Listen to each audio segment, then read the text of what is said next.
The village was still quiet when Aryan woke up.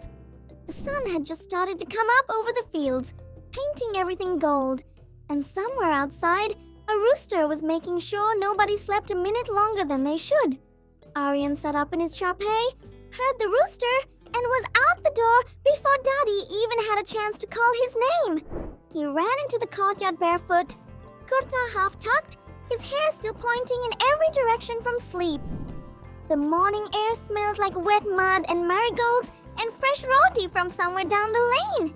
He stopped in the middle of the courtyard, closed his eyes, and took a big breath. Today, he said to no one in particular, is going to be the best day. Daddy appeared at the doorway, wrapping her dupatta around her shoulders, squinting at him the way she always did when he was up to something. Aryan, your slippers! The ground is still wet. He looked down at his bare feet, then back up at her. Daddy, the slippers are slow. He wiggled his toes at her to prove some kind of point, then sprinted off toward the gate before she could argue. Her laughter followed him down the lane. Tommy heard him coming from the other side of the gate. By the time Aryan rounded the corner, the big fluffy dog was already up on his feet, tail going so fast it was practically a blur, letting out short, sharp barks that meant hurry up. Where have you been? I have been waiting all night. Aryan dropped to his knees right there in the dirt. Tommy crashed into him, front paws on his shoulders, licking his face from chin to forehead in one enormous slobbery stroke. Tommy, your tongue is so... it is so wet! He fell back laughing, trying to push the dog away, but Tommy just followed him down and kept going.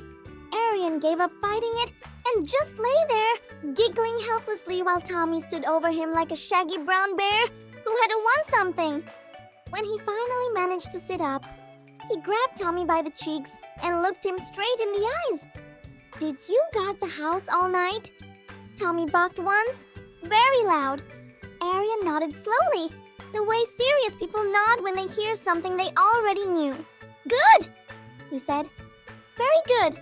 You are the bravest dog in this entire village. He picked up a stick and threw it as far as his small arm could manage. Tommy was already gone before it landed. A brown streak shooting across the field, ears flat, paws barely touching the ground. Aryan played fetch with Tommy until they were both tired, then sat in the grass with him. Smiling, he hugged Tommy and whispered, "You're my best friend. Don't tell Golu." In the yard, Golu was calmly eating grass. Aryan tried sneaking up, but she headbutted him. Laughing, he fed her grass and scratched her ears as they relaxed quietly together. Near the cowshed, Aryan gently approached baby calf Moti. After gaining the mother cow's silent approval, Moti came closer and licked his hand. Aryan softly patted him, enjoying the peaceful moment. When Aryan approached the hens, they rushed him loudly. He scattered grain, and they ignored him, busy eating. He found a warm egg, picked it up carefully, and joked about enjoying it as paratha while the hen watched. Mitthu was sitting on his favorite branch of the Neem tree, bright green against the dark leaves, tilting his head at Aryan the way he always did, like he was listening to something just slightly above the range of human hearing. Aryan stood below the branch and looked up at him with his hands on his hips. "Say my name," he said. Mitthu ruffled his feathers, said nothing. "Mitthu, say my name." A pause.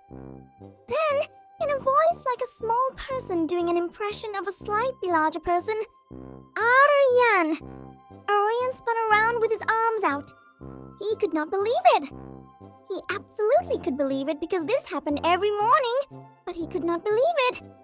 He ran a small circle around the base of the tree just because he had to do something with the feeling. He came back holding a piece of biscuit, which he held up toward the branch. Mitthu hopped closer, eyes fixed on it. "Say good morning," Aryan told him. Mitthu said good morning immediately and with great confidence and collected his biscuit. "Now," said Aryan, "say Kids Fun Cove." Mitthu looked at him. "Aryan," he said. That is not what I asked. Aryan! Aryan! Aryan sighed the long, patient sigh of someone who has had this exact conversation many times before. You only say what you want to say. You know that? Mithu bobbed his head up and down cheerfully. Aryan reached up and let him step onto his finger for a moment. You are still my favorite, he said quietly. Don't tell Tommy. By late morning, Aryan was sitting under the neem tree with his back against the trunk and Tommy's head in his lap. Golu had drifted over and was grazing nearby. Mithu was back on his branch. The hens were doing hen things in the background. From the cowshed came the occasional soft sound of Moti and his mother. The village had come fully awake around him. The sound of someone chopping wood down the lane, a radio playing somewhere, a tractor in a distant field. But under the tree, it was its own quiet world.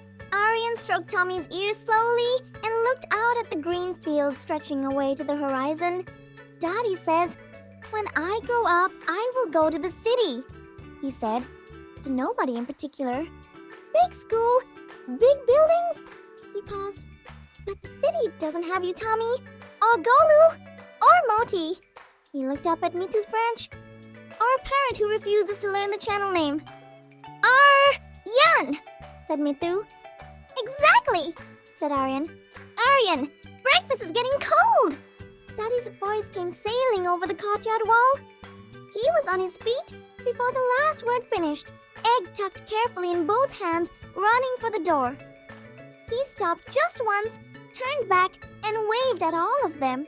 Bye, Tommy. Bye, Golu. Bye, Mithu. Bye, Hens. Moti is sleeping, so shh. He tiptoed 2 exaggerated steps toward the house, then sprinted the rest of the way. The door banged shut behind him. The village settled back into its morning. Tommy found a patch of sun and lay down in it.